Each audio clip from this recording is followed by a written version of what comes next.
네, 동역자 여러분, 오늘 잠언 21장 후반절 같이 보도록 하겠습니다.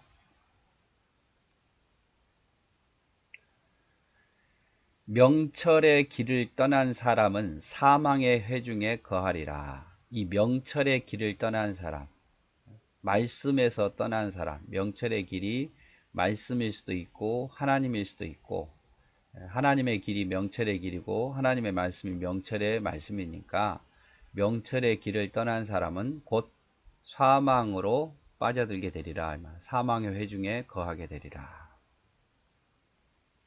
물고기가 어항에 갇혀 있는 게 싫어서 물 밖에 나가면 곧 그 물고기는 죽지 않습니까? 마찬가지예요. 사탄의 유혹으로 인해서 또 사단의 시험으로 인해서 하나님의 길에서 떠난 사람은 결국엔 사망의 무리 속에 있을 수밖에 없다 이 말이죠. 17절 연락을 좋아하는 자는 가난하게 되고 술과 기름을 좋아하는 자는 부하게 되지 못하느니라. 연락, 그러니까 어떤 잔치 또 즐기는 것 이런 걸 좋아하는 자는 가난하게 되고 술과 기름을 좋아하는 자, 이 잔치를 좋아하는 자는 부하게 되지 못한다. 그래서 지나치게 향락을 좋아하거나 술과 기름을 좋아하면 결국 가난하게 되고 부하지 못하게 되는 지름길이다 이 말이죠. 18절 악인은 의인의 속전이 되고 사악한 자는 정직한 자의 대신이 되느니라. 악인은 의인의 속전이 된다는 말은 의인의 재물이 된다 이 말이죠. 의인의 재물. 이 속전은 의인이 어떤 죄로부터 사함받을 수 있는 그런 어떤 예물이거든요. 그래서 악인은 결국 의인의 속전, 의인에게 속한 사람, 의인의 밥, 우리로 말하면 밥이 되고, 사악한 자는 정직한 자의 대신이 되느니라. 결국 사악한 자는 정직한 자의 신하가 된다 이 말이죠. 악인은 의인을 이길 수 없고 악인과 사악한 자는 의인과 정직한 자의 앞에 무릎을 꿇을 수밖에 없다 이 말이죠. 다투며 성내는 여인과 함께 사는 것보다 광야에서 사는 것이 나으니라. 9절하고 비슷하죠. 앞에 9절. 다투며 성내는 여인과 함께 사는 것보다 광야에서 사는 것이 낫다. 지혜 있는 자의 집에는 귀한 보배와 기름이 있으나 미련한 자는 이것을 다 삼켜버리느니라. 지혜 있는 자는 어때요? 귀한 보배와 기름이 항상 있어요. 준비해둬요. 언제 위급한 상황이 올 줄 모르니까 지혜 있는 자는 그것을 다 쓰지 않고 귀한 보배와 기름을 항상 남겨두지만 미련한 자는 그것을 다 삼켜버리고 다 먹어버리고 그런다 이 말이죠.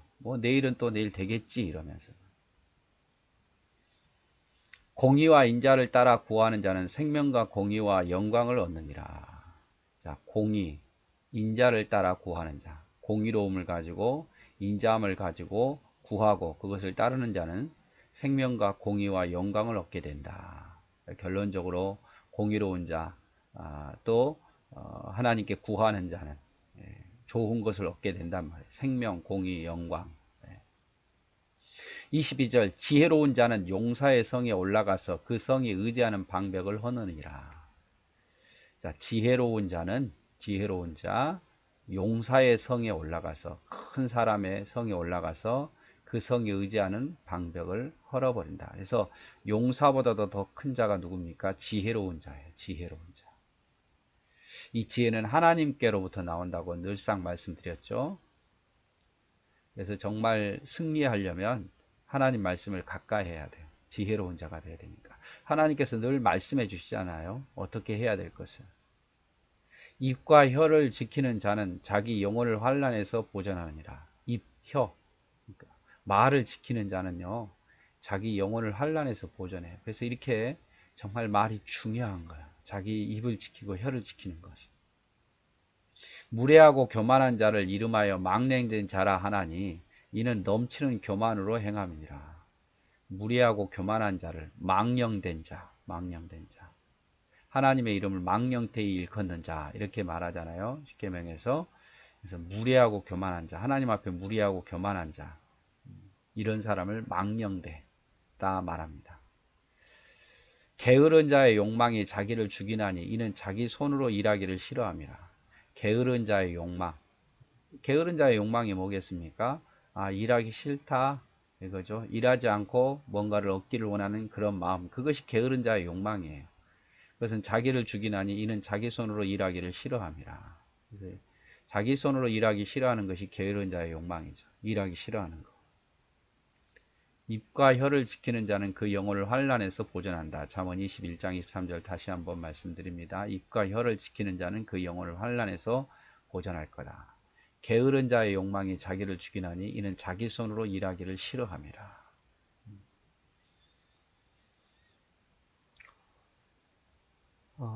그리고 26절 어떤 자는 종일토록 탐하기만 하나 의인은 아끼지 아니하고 베푸느니라. 어리석은 자는 종일토록 탐내기만 해 모으기만 할 줄 알아요. 그러나 의인은 아끼지 아니하고 베풀 줄 아는 사람입니다.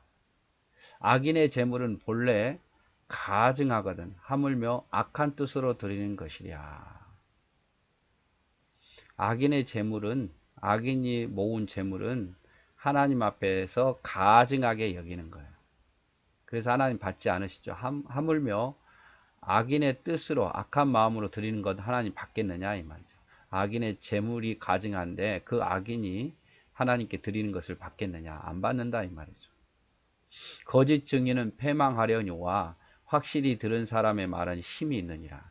거짓말로 증언하는 자, 없는 말을 만들어내고 사실이 아닌 것, 본 것이 아닌 것을 말하는 자는 패망하지만 그것을 확실히 듣고 정직하게 말하는 사람은 말에 힘이 있어요. 그래서 우리가 안 보고 사실이 아닌 것을 말하는 사람은 왠지 말이 흐린데 그것을 확실히 본 사람은 확실히 느낀 사람은 그 말에 힘이 있어요.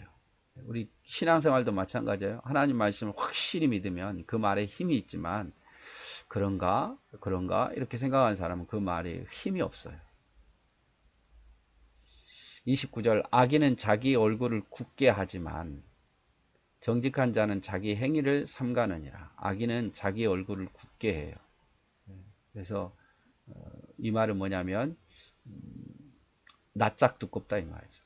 악인은 거짓말을 하면서도 속이면서도 낯짝이 두꺼워요. 얼굴을 굳게 하지만 정직한 자는 자기 행위를 항상 자기를 살피는 거죠. 내가 뭐 잘못한 게 없나, 내가 실수한 게 없나 이런 거예요. 그래서 악인은 정말로 얼굴이 두꺼운 사람이지만 정직한 자는 스스로 자기를 돌아보는 거죠.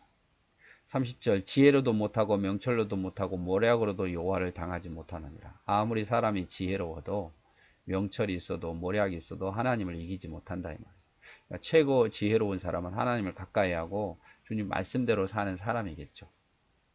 싸울 날을 위하여 마병을 예비하지만 그렇죠. 마병은요 그 당시에 우리로 말하면 전차부대예요. 이 전차가 많으면 보병이 이길 수 있겠습니까? 싸울 날을 위해서 이런 전차부대 마병을 예비하지만 그 이김은 여호와께 있다. 싸울 날을 위하여 마병을 예비하지만 이김은 여호와께 있다. 그래서 오늘 잠언 후반 21장 후반절 보았습니다. 감사합니다.